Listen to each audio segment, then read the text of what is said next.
कि 1 सितंबर 2025 के दिन यहाँ पर भाद्रपद महीने की सबसे बड़ी तिथि सोमवार नवमी तिथि पड़ रही है।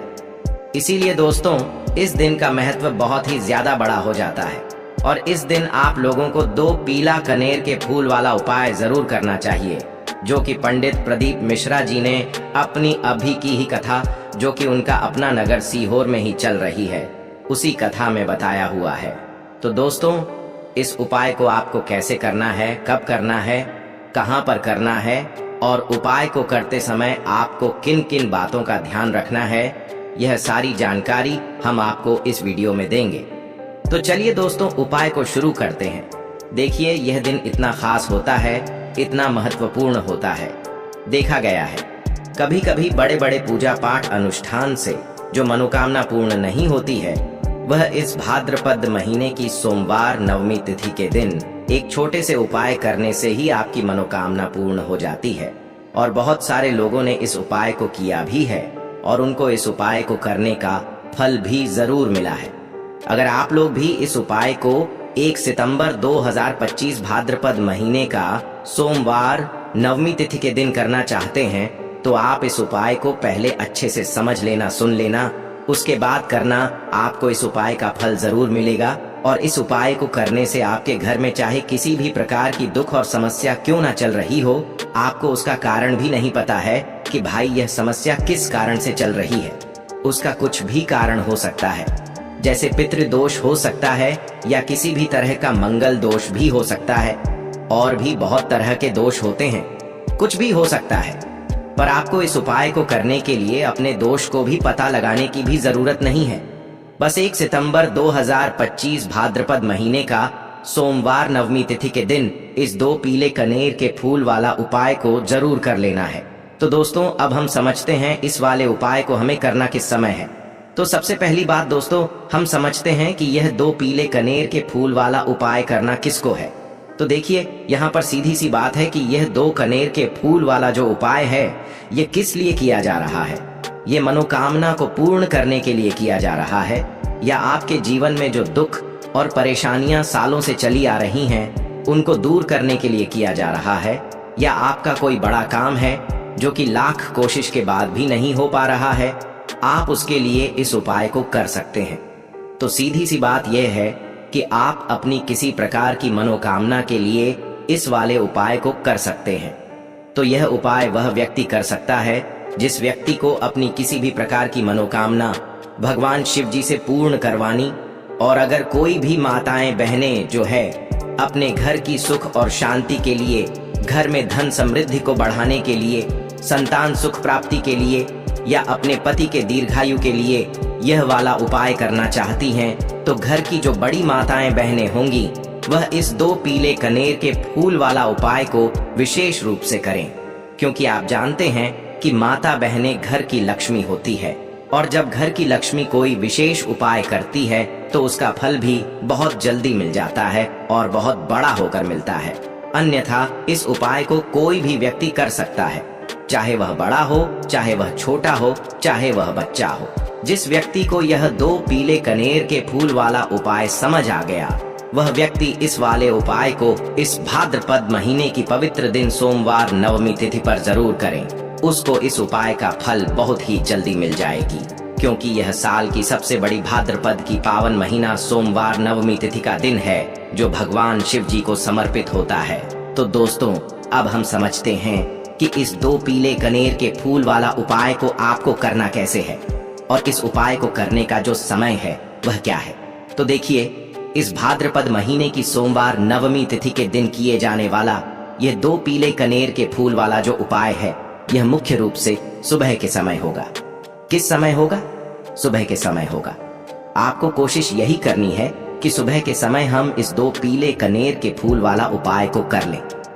पर किसी कारणवश अगर आप सुबह इस उपाय को ना कर पाओ, आपको कहीं काम से जाना हो या किसी और काम की वजह से आप उपाय को ना कर पाओ, तो आपके पास फिर दूसरा मौका रहेगा, जो कि शाम के समय का रहेगा, प्रदोष काल का रहेगा, क्योंकि यह भाद्रपद मास की सोमवार नवमी तिथि का दिन है और यह दिन बहुत ही कम आता है पूरे साल भर में। इसीलिए जब आपको मौका मिल जाए तब आप इस उपाय को जरूर कर लेना। कोई भी उपाय हो, आप कभी भी कर सकते हो। सोमवार नवमी तिथि के दिन बस कोशिश करना कि समय के थोड़ा मतलब अंतर्गत ही कर लो। आपको उपाय का फल जरूर मिलेगा। अगर आपके जीवन में भी किसी भी प्रकार की समस्या चल रही है, आप साल भर से बहुत परेशान हैं, तो गुरुजी ने कहा अब परेशान होने की जरूरत नहीं है। बस 1 सितंबर 2025 भाद्रपद की पावन महीना सोमवार नवमी तिथि के दिन इस 2 पीले कनेर के फूल वाला उपाय आपको जरूर करना चाहिए। तो चलिए जानते हैं इस विशेष उपाय के बारे में। लेकिन उससे पहले एक प्रार्थना है।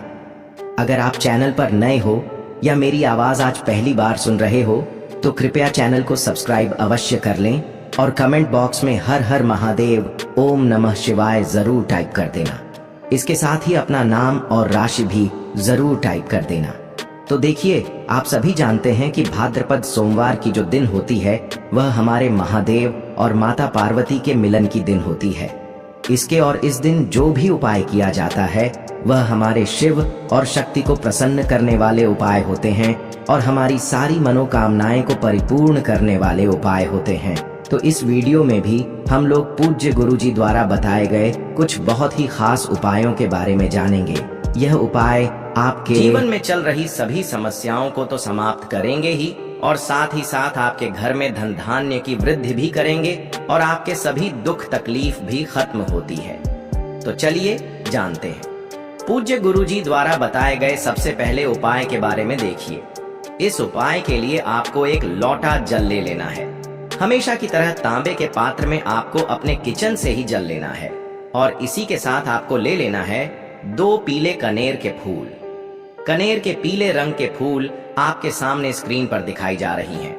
यह ऐसे फूल होते हैं, अगर यह आपके पास नहीं है तो शिवलिंग के ऊपर चढ़े हुए पीले कनेर के फूल को उठाकर जल से शुद्ध करके आप उसका भी इस्तेमाल कर सकते हैं, या फिर किसी भी फूल वाली दुकान से आप इन फूलों को खरीद सकते हैं। सिर्फ यह 2 सामग्री लेकर आपको शिवालय पहुंच जाना है, यानी कि शिव की मंदिर पहुंच जाना। यह बहुत ही विशेष उपाय है।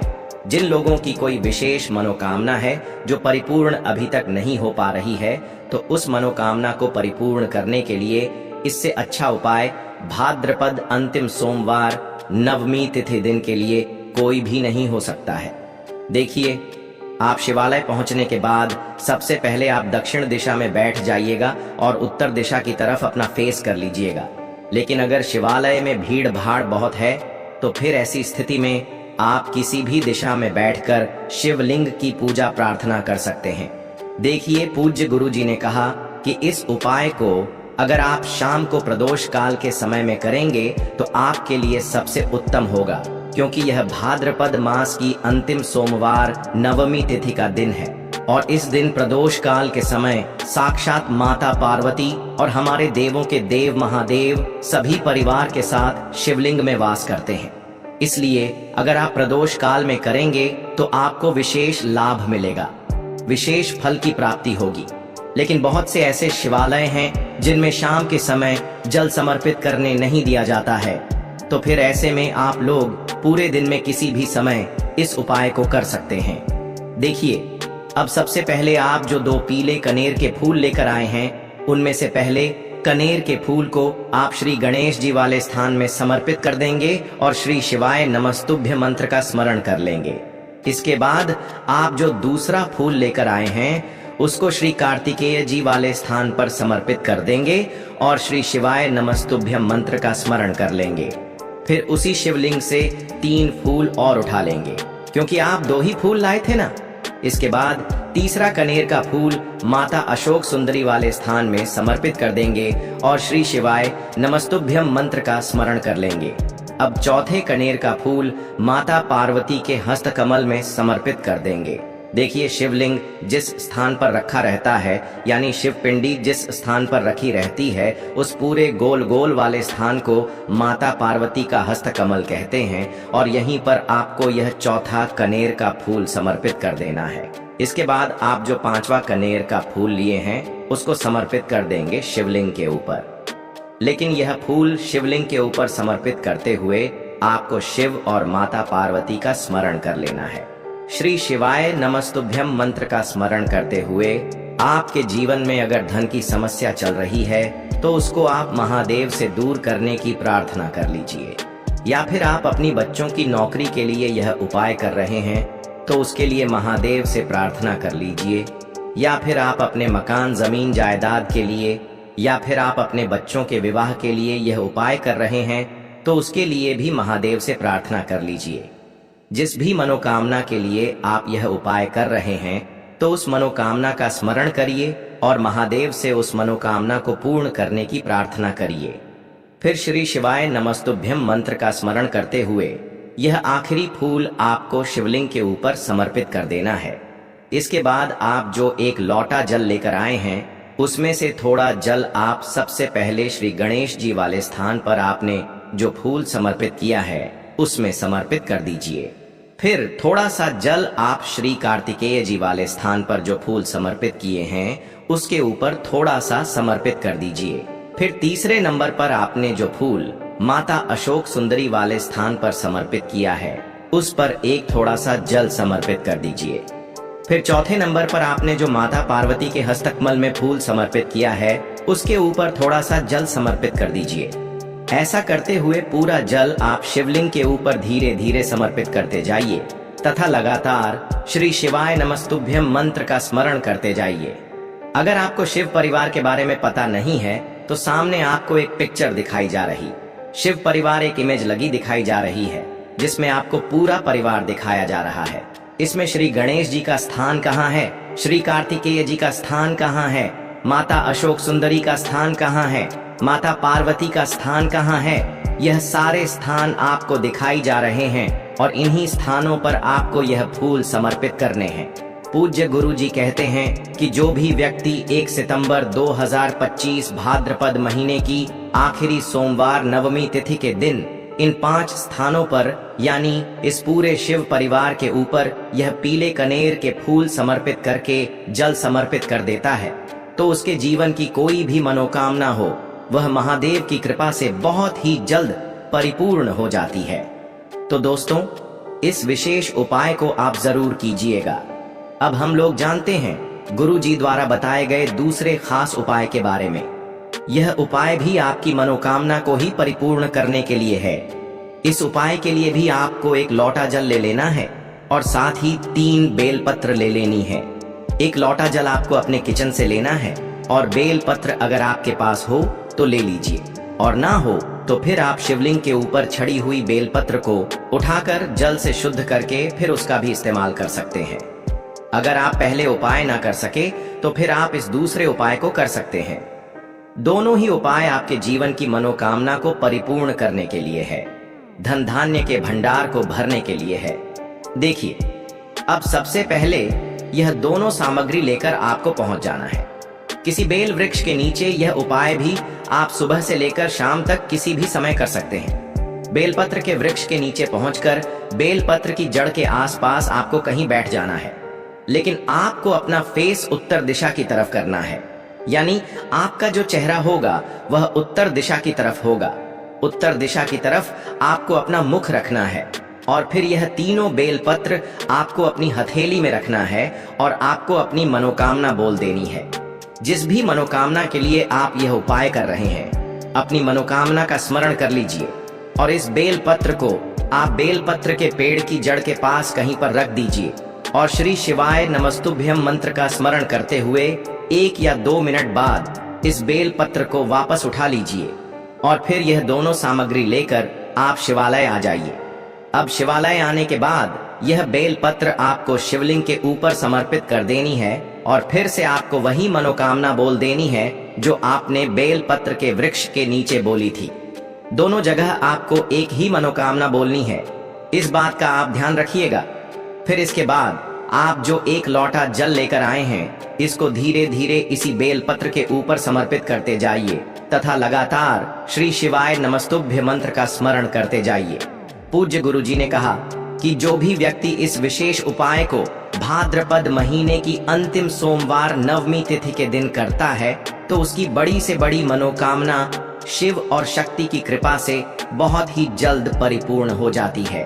तो देखिए, अब जानते हैं गुरुजी द्वारा बताए गए तीसरे उपाय के बारे में। यह उपाय आपके जीवन की सारी तकलीफों को समाप्त करके धन धान्य के भंडार को भरने के लिए। इस उपाय के लिए आपको 11 चावल के दाने ले लेने हैं। 11 चावल के दाने कहीं से भी टूटे हुए नहीं होने चाहिए, खंडित नहीं होने चाहिए। फिर इसी के साथ आपको 21 हरे मूंग के दाने ले लेने हैं, यानी हरे साबुत मूंग के दाने ले लेने हैं, जिसे कहीं कहीं पर खड़े मूंग के दाने भी कहते हैं। फिर इसके बाद सबसे आखिर में आपको 4 बेलपत्र ले लेनी है। बेलपत्र भी कहीं से कटी फटी नहीं होनी चाहिए। देखिए, 1 सितंबर 2025 भाद्रपद महीने की अंतिम सोमवार नवमी तिथि के दिन आपको यह तीनों सामग्री कहीं न कहीं से एकत्र जरूर कर लेनी है। अब यह सारी सामग्री लेकर आप शिवालय पहुंच जाएं। इस उपाय को आप शाम को प्रदोष काल के समय में ही करेंगे। देखिए, शिवालय पहुंचने के बाद सबसे पहले शिवालय की चौखट होती है। वहां पर आपको यह 11 चावल के दाने समर्पित कर देने हैं और श्री शिवाय नमस्तुभ्यम मंत्र का स्मरण कर लेना है। शिवालय की जो चौखट होती है, जहां से आप अंदर प्रवेश करते हैं, उसके दाहिने साइड या बाएं साइड या कहीं पर भी चौखट के ऊपर कहीं पर भी आप यह 11 चावल के दाने समर्पित कर दीजिए। इसके बाद आप अंदर जाइए और शिवलिंग के सामने जो नंदी महाराज होते हैं, यानी जो नंदीश्वर भगवान होते हैं, उनका जो पैर उठा हुआ रहता है, उसके बगल में आपको 21 हरे मूंग के दाने समर्पित कर देने हैं। जो पर उठा हुआ रहता है, उसके बगल में 21 हरे मूंग के दाने समर्पित कर दीजिए और श्री शिवाय नमस्तुभ्यम मंत्र का स्मरण कर लीजिए। इसके बाद आप जो 4 बेलपत्र लेकर आए हैं, उनको जो शिवलिंग में माता अशोक सुंदरी वाला स्थान होता है, वहां पर समर्पित कर देना है। माता अशोक सुंदरी वाले स्थान पर 4 बेलपत्र समर्पित कर देना है। बेलपत्र की डंडी बाहर की तरफ रहेगी और बेलपत्र की चिकनी साइड वाला हिस्सा नीचे की तरफ रहेगा। इसके बाद फिर से आपको श्री शिवाय नमस्तुभ्यम मंत्र का स्मरण करते हुए अपनी मनोकामना का स्मरण कर लेना है। पूज्य गुरु जी ने कहा कि 1 सितंबर भाद्रपद महीने का आखिरी सोमवार नवमी तिथि के दिन जो भी व्यक्ति यह वाला उपाय कर लेता है, तो उसके जीवन के सारे संकट समाप्त हो जाते हैं और उसको कभी भी धन धान्य की कमी नहीं होती है। तो दोस्तों, अब हम जानते हैं पूज्य गुरु जी द्वारा बताए गए सबसे आखिरी उपाय के बारे में। यह उपाय भी आपके कार्यों में आपको सफलता प्राप्त करने के लिए है। तो इस उपाय के लिए भी आपको एक लोटा जल ले लेना है। तांबे के पत्र में आपको अपने किचन से जल ले लेना है और साथ ही साथ आपको ले लेने हैं 9 शमी के पत्ते। शमी के पत्ते भगवान गणेश को भी अत्यधिक प्रिय होते हैं और महादेव को भी अत्यधिक प्रिय होते हैं। देखिए, फिर इसी के साथ सबसे आखिर में आपको ले लेना है एक दीपक। आप चाहे तो मिट्टी का ले लें या फिर अपने घर पर आप शुद्ध आटा मारकर उसका भी दीपक तैयार कर सकते हैं। आपको इसमें लंबी बत्ती का प्रयोग करना है और शुद्ध देसी घी का प्रयोग करना है। अब सिर्फ यह 3 सामग्री लेकर आपको शिवालय पहुंच जाना है। शिवालय इस उपाय को भी अगर आप शाम के समय में करेंगे तो आपके लिए सर्वोत्तम होगा। लेकिन बहुत से ऐसे शिवालय होते हैं जिनमें शाम के समय में जल समर्पित करने नहीं दिया जाता है, तो फिर ऐसे में इस उपाय को पूरे दिन में किसी भी समय कर सकते हैं। देखिए, शिवालय पहुंचने के बाद सबसे पहले आप जो 9 शमी के पत्ते लेकर आए हैं, उनमें से 3 शमी के पत्ते आप भी गणेश जी वाले स्थान में समर्पित कर देना है। शिवलिंग के दाहिनी साइड में जो श्री गणेश जी का स्थान होता है, वहां पर आपको 3 सम्मिलित कर देने हैं और श्री गणेशाय नमः मंत्र का स्मरण कर लेना है। फिर इसके बाद 5 शमी के पत्ते आपको शिवलिंग के ऊपर समर्पित कर देना है और ओम नमः शिवाय या फिर श्री शिवाय नमस्तुभ्यम, इन दोनों में से किसी भी एक मंत्र का स्मरण कर लेना। फिर इसके बाद आप जो एक लोटा जल लेकर आए हैं, उसको सबसे पहले श्री गणेश जी वाले स्थान